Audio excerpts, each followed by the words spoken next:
साथ संगत जी, प्यार से कहना ध्यान निरंकार जी। आज वर्चुअल रूप में जो सभी आनंद ले रहे हैं इस समागम का, और सभी को जो थीम भी पता है विश्वास, भक्ति और आनंद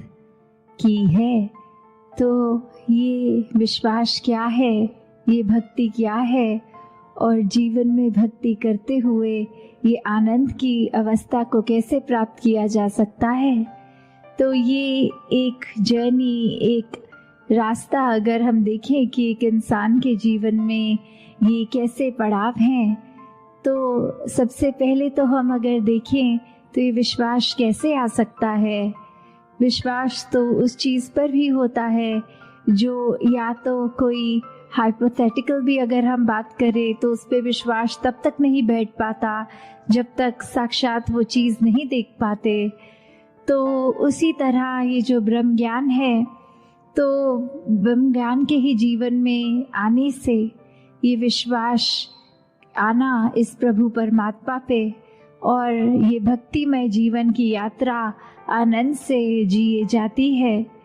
जिस तरह एक हम उदाहरण भी देखें अगर, तो हम ये सुनते भी हैं अगर कि दो तरह के खाने होते हैं पदार्थ भोजन के, एक को जंक फूड की कैटेगरी बोलते हैं और एक को हेल्थ फूड की, कि ये जो हेल्थ फूड है इसने शरीर को तंदुरुस्त रखना है, बहुत ही पौष्टिक आहार है। और दूसरी तरफ जहाँ जंक फूड की बात होती है कि उसमें पोषण नहीं होता, वो सेहत को खराब करता है, उसमें जो गुण होते हैं वो इतने नहीं होते। तो किस तरह फिर हमारे को जब ये पता लग जाता है, एक बार वो खाकर खानों में जो अपने शरीर में फ़र्क हम देखते हैं, तो किस तरह ये विश्वास बैठ जाता है कि हाँ ये हेल्थ फूड अच्छा है। फिर किस तरह हम बार बार वो इच्छा रखते हैं कि प्रतिदिन इस तरह से शरीर में वो पौष्टिक आहार ही जाए ताकि ताकत बनी रहे, स्वास्थ्य हमारा ठीक रहे। और फिर वही हम अपनी डाइट प्लान को भी उस तरह फॉलो करते हैं।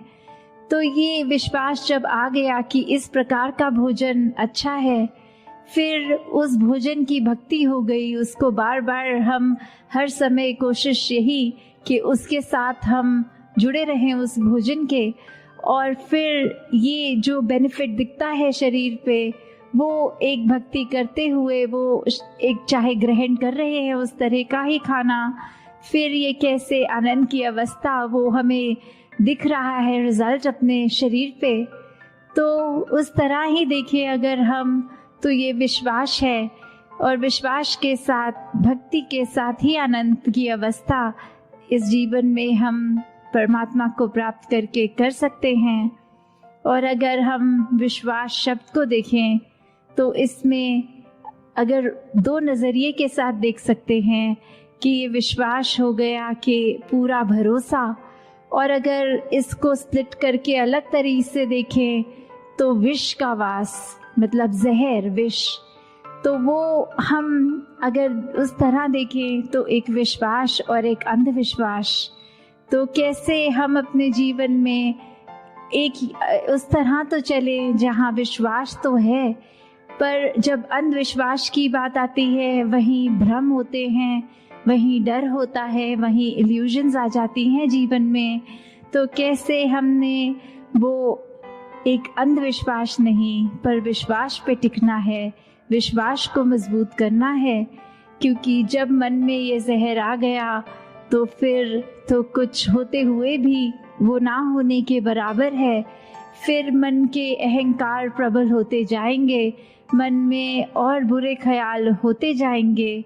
जैसे अक्सर हम ये भी देखते हैं कि बात तो शुरू होती है विश्वास पे और ख़त्म हो जाती है अहंकार पे। कि उदाहरण के तौर पे अगर हम कभी स्कूल के दिनों की ही ऐसे बच्चों में अक्सर नोटिस करते हैं कि अगर एक किसी का पेंसिल खो गया होता है तो वो अपने पार्टनर की पेंसिल ही ले लेता है और बोलता है कि ये मेरी ही है,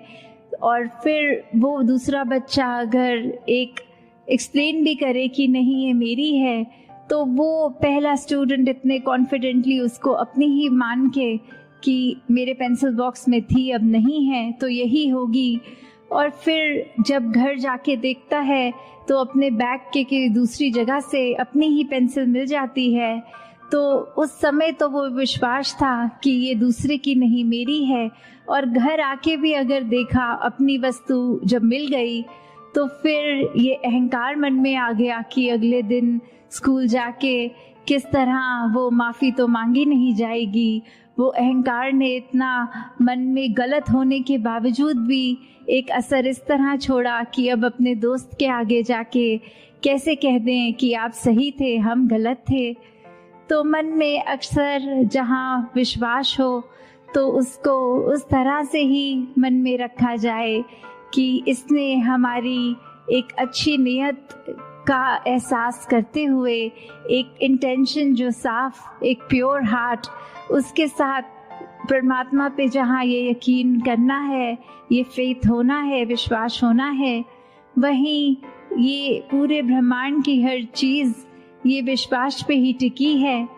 और विश्वास ऐसा नहीं हो कि असल में तो कुछ और है पर हम मन में कोई कल्पना दूसरी कर लें, ये आंख बंद करके असलियत से आंख चुरा कर कुछ और कर लें। तो फिर वो बात कि किस तरह अक्सर अगर हम ये अंधविश्वासों के ऊपर भी जाएं, उनको एनालाइज करें, तो सुपरस्टिशंस का ओरिजिन किस पर्पस से होता है और आज इंसान उसको किस तरफ ले गया, कि ये शुरुआत में बहुत ही लॉजिकल चीज़ें उनके कारण भी दिए गए कि इस वजह से ये चीज़ करनी है, और इंसान कारणों को भूलकर सिर्फ एक उसको नियम की तरह बनाकर ही चल रहा है बिना कारण जाने।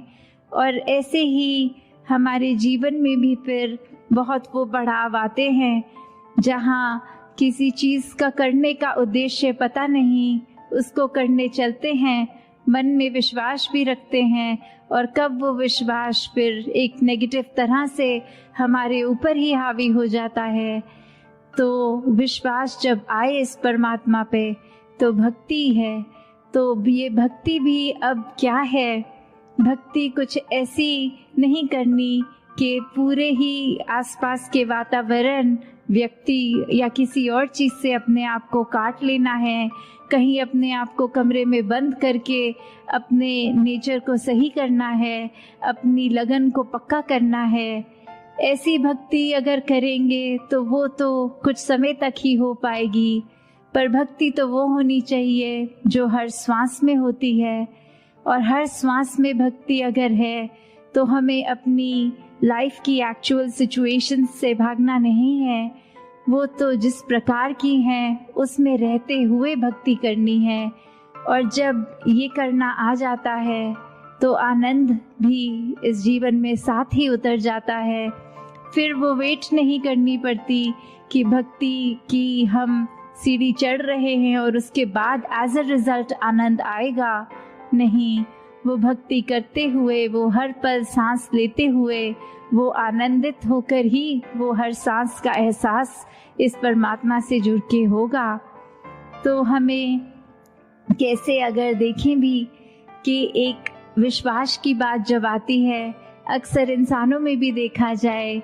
तो वो ओत प्रोत मामला होता है, सिर्फ एक तरफ से है विश्वास और दूसरी तरफ से नहीं। तो उससे भी एक ये पता लग जाता है कि अगर हम एग्जाम्पल देखें कि एक क्लास चल रही है, उस क्लास में टीचर हर स्टूडेंट को एक ही सबक एक जैसी एक्सप्लेनेशन के साथ समझाते हुए फिर भी जब कुछ समय बीतता है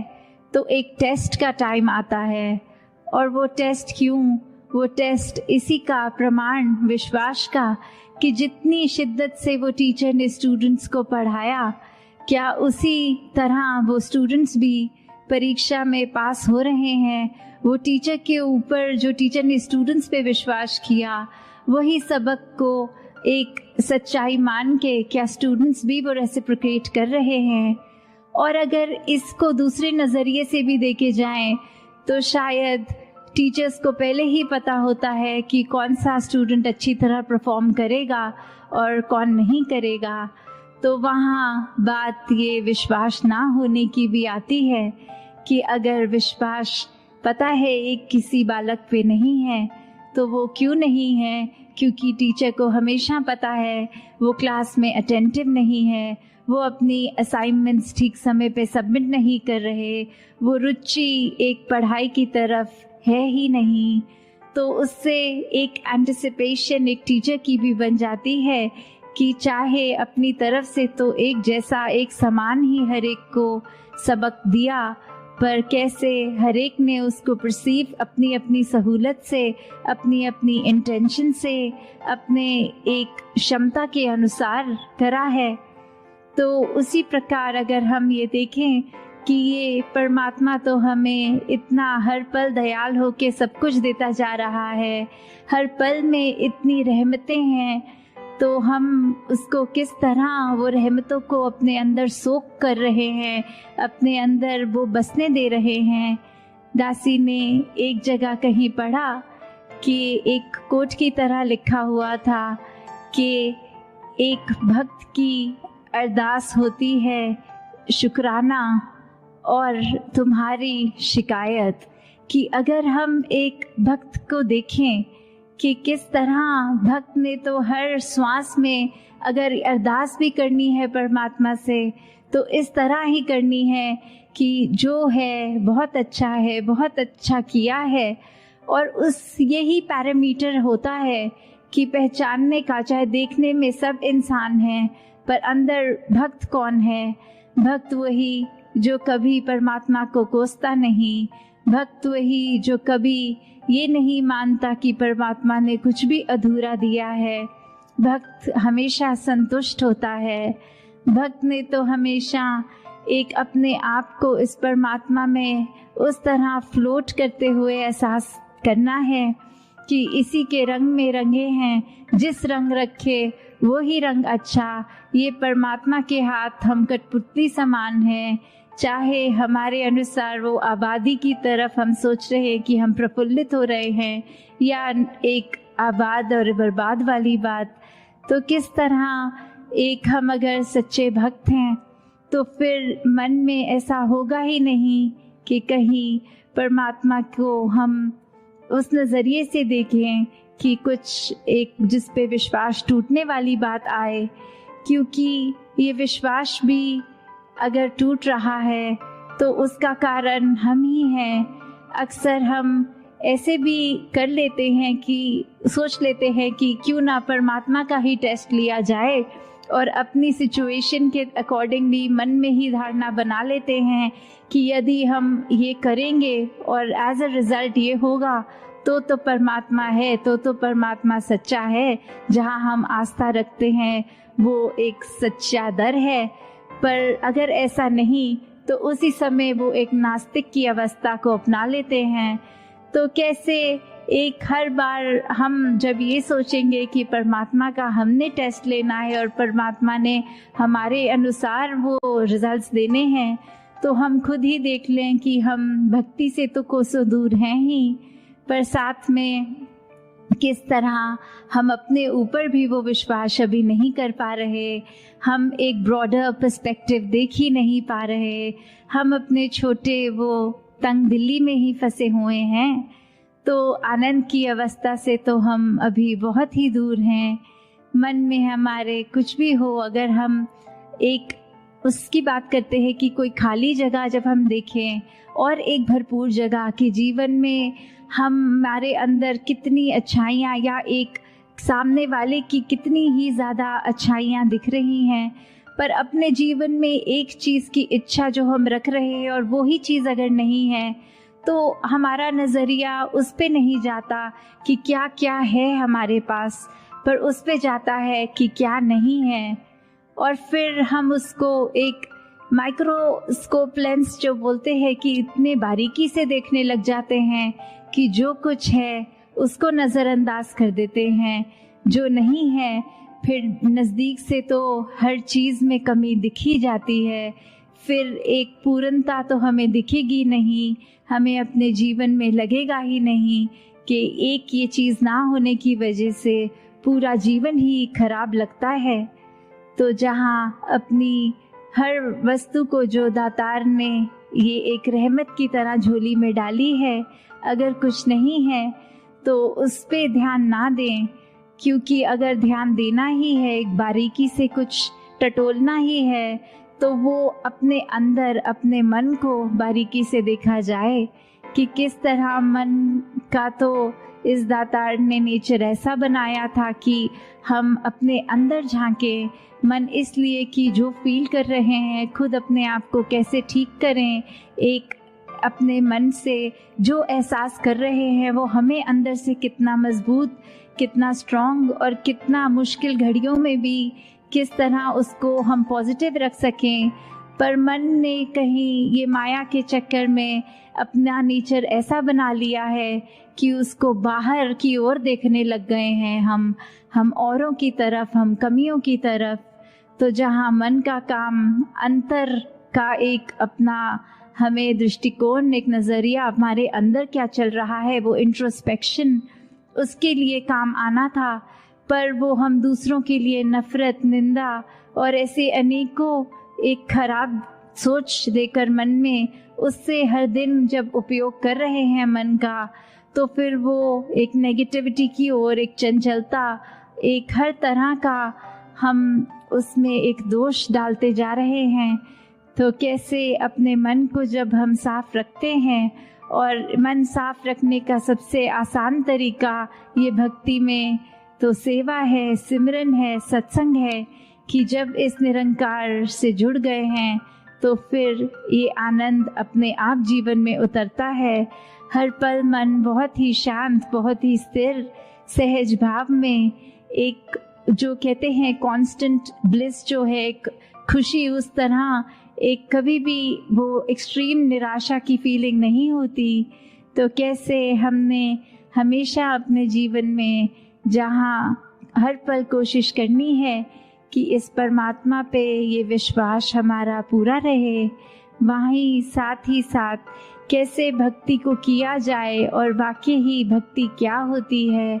उसको उसी नज़रिए से किया जाए। भक्ति सिर्फ नकल नहीं है कि हमने देखा है पुरातन कैसे करते थे उसको एक रिपीट करना, नहीं। भक्ति हर एक की एक इंडिविजुअल जर्नी है, कैसे हमने हर दिन अपने आप को उसमें और प्रबल करना है, कैसे हमने हर एक चीज़ से जुड़े होने के बावजूद वो डिटैच्ड अटैचमेंट की अवस्था कि कुछ है तो उसका तो मज़ा उस समय लेना है, कुछ नहीं तो फिर अपने मन को उदास नहीं करना। कैसे वो इच्छाएं होनी मन में तो लाजमी है, पर वो इच्छाओं की पूर्ति ना होने से मन को फिर एक पतन की ओर ले जाना, एक मन पे बहुत बड़े बोझ बना के रखने।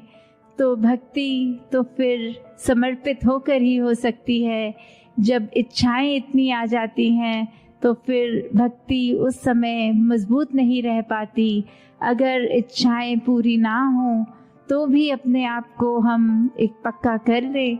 कि इसका ना होना में भी बेहतरी ही है, तो फिर ही वाकई ही एक असल रूप में इंसान आनंद का एहसास कर सकता है। तो दातार हर एक पे कृपा करे, जो हर एक की इस समय एक अरदास भी है कि किस तरह से सत्संग रूप जो एक इतनी वास्ट हम मनाते थे समागम पे, हर कोई अपने घरों से चलकर फिजिकली गैदर होता था, और अब चाहे वर्चुअल रूप में इस तरह कर रहे हैं, पर भाव तो सबके वही, ये लगन इस निराकार से सबकी वही। और आगे के लिए अरदास कि हर कोई संतों के साक्षात दर्शन करके एक दूसरे की चरण रज लेकर उस रूप में ही ये समागम का त्योहार जो हर्षोल्लास का होता है, ये कैसे एक रूह का संबंध निरंकार से हर पल होता तो है, पर जब समागम पे सब आके इकट्ठे होते हैं तो फिर वो एक अंदर की जो खुशी इतनी ज़्यादा प्रफुल्लित तो हर एक पे दातार यही कृपा करे, जहाँ हर कोई भक्ति भरा जीवन अपना एक स्ट्रॉन्ग करता जाए, वहीं फिर हर एक के लिए, संसार के लिए, सरबत का भला, वो एक अरदास कि ये ह्यूमैनिटी एक साथ आगे बढ़े, एक सेल्फिश होके अपने आप को तंग दायरे में ना रखें, अपने मन में हमेशा अच्छे ख्याल रखें। तो दातार हर एक पे कृपा करे। साथ संगत जी, प्यार से कहना, धन निरंकार जी।